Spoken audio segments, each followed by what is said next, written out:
আমার আল্লাহর জিকির করতে করতে করতে করতে আল্লাহকে এমন রাজি করেছেন, অর্থাৎ সিবগাতুল্লাহি ওয়া মিনাস সিবগা, তারা যা বলে আল্লাহ তাই দেয়। এই জন্য অলি আল্লাহর দরবারে যায় যদি আমরা কিছু চাই, আল্লাহ আপনার এই জিন্দা ওলির উসিলায় আমাদের জীবনের গুনাহ মাফ করেন, আল্লাহ এই জিন্দা ওলির উসিলায় আমাদের দোয়াটা কবুল করেন। আল্লাহ বলবে, বান্দারে এমন একটা বান্দার সুপারিশ আমার কাছে করছো যে বান্দাটা আমার কাছে অনেক প্রিয়, আমার খুব মহাব্বতের। চিৎকার করে বলি সুবহানাল্লাহ।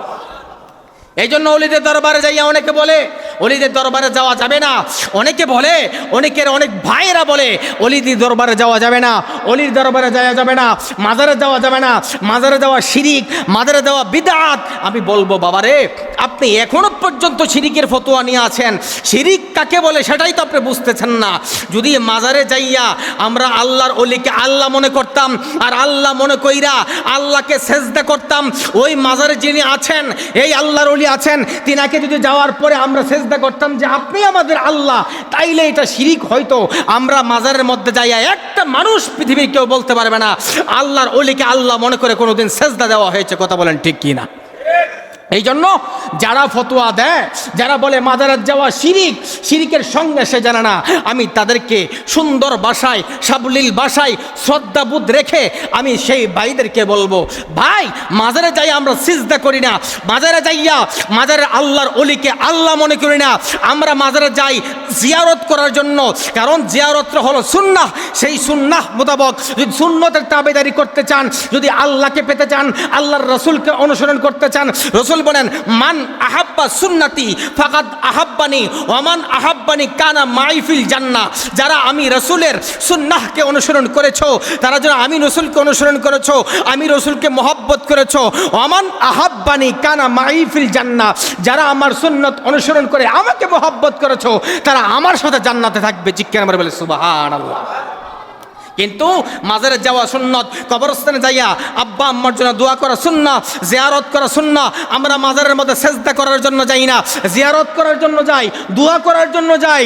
আমরা বলি কি, আল্লাহ আপনার এই জিন্দা ওলি শুয়ে আছে, শাহজালাল শুয়ে আছে, আপনার জিন্দা ওলি কেল্লা শাহ রহমতুল্লাহ আলাইহি শুয়ে রয়েছেন, আপনার জিন্দা ওলি মুহসিন আউলিয়া শুয়ে আছেন, আপনার জিন্দা ওলি গরিবুল্লাহ শাহ শুয়ে আছেন। যাদের বাড়ি এই দেশের মধ্যে নাই, যাদের বাড়ি ইয়েমেন থেকে এসেছেন, শাহজালাল ইয়েমেনের বাড়ি এই দেশের মধ্যে না, শাহজালাল ইয়েমেনের বাড়ি ইয়েমেন দেশের মধ্যে। কাল্লা শহীদ রহমতুল্লাহ আলাই, তিনার ইতিহাস পড়ে দেখুন তিনি কেমন একজন আল্লাহর ওলি ছিলেন। আরে এই সমস্ত আল্লাহর ওলিদের দরবারে তো আমরা যাই, ওই সমস্ত আল্লাহর ওলির দরবারে যাইয়া আমরা ওইখানে যাই, আমরা বলি আল্লাহ আপনার যে বান্দারা আপনাকে রাজি করেছে, আল্লাহ যেই বান্দাটা আপনাকে রাজি করে করে আপনার দুস্থ হয়েছে, আপনার বন্ধু হয়েছে, আল্লাহর ওলি হয়েছে, ও আল্লাহ দেন না আপনার বন্ধুর উসিলায় আমাদের জীবনের গুনাহ মাফ করে দেন। আল্লাহ আপনার বন্ধুর উসিলায় আমাদের মনের বাসনাগুলো আপনি পূরণ করে দেন। আমার আল্লাহ ডাক দিয়ে বলে, বান্দারে এমন একটা দরবারের মধ্যে আসছো, যেই দরবারটা হলো আমার মহাব্বতের দরবার, যেই ওলি আমাকে ডাকতে ডাকতে, আমাকে রিয়াজত করতে করে সে আমার দুস্থ হয়েছে, যাও তোমার মনের আশা আমি আল্লাহ পূরণ করে দিলাম। আর জোরে বলেন না সুবহানাল্লাহ। সুন্নাহ আপনারা মনে করছেন মাজারে যাই সেজদা করে, দরবিয়া মাজারে যাই আমরা সেজদা করি না, মাজারে যাই জিয়ারত করি। কি করি? কথা সবাই বলেন না, কি করি? আর জোরে বলেন কি করি? আর একটু জোরে বলেন কি করি? মাজারে যাই আমরা জিয়ারত করি, সেজদা করি, আল্লাহর ওলিকে আল্লাহ মনে করি, আমরা আল্লাহর ওলিকে আল্লাহ মনে করি, আমরা আল্লাহর ওলিকে আল্লাহর দুস্থ বন্ধু মনে করি। কথা বলেন ঠিক কিনা? কারণ আল্লাহর সমকক্ষ কাউকে করা যায় না, আল্লাহর সমকক্ষ আল্লাহর ছাড়া আর কাউকে সেজদা করা যায় না। যেই পাগলরা যারা অবুঝরা নির্বুঝরা যারা সিজদা করে, তারা পাগলের প্রলাপ, তারা পথভ্রষ্ট, তারা ওই রকম বুঝে নাই। কিন্তু তাদেরকে কেন্দ্র করে ওই ফতোয়া আমাদের সাধারণ মানুষের গায়ে লাগানো যাবে না। কথা বলেন ঠিক কিনা? যারা সিজদা করে আমি তাদেরকে বলবো তারা বন্ড, তারা প্রতারক।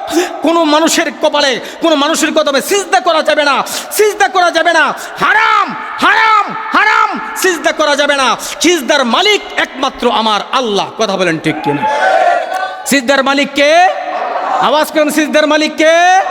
যারা মাজারে যায় সিজদা করে তাদের পক্ষে আমরা, আওয়াজ করবেন আমরা, যারা সিজদা করে তাদের পক্ষ আমরা নাই। কথা বলেন ঠিক কিনা?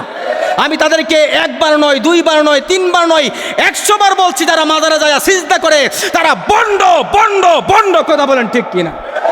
আমরা যারা সহিভাবে আছি, সুন্নাহ হলো মাজারে যাইয়া জিয়ারত করা, সূরা ফাতিহা ইখলাস পড়ে আল্লাহর কাছে মাফ চাওয়া।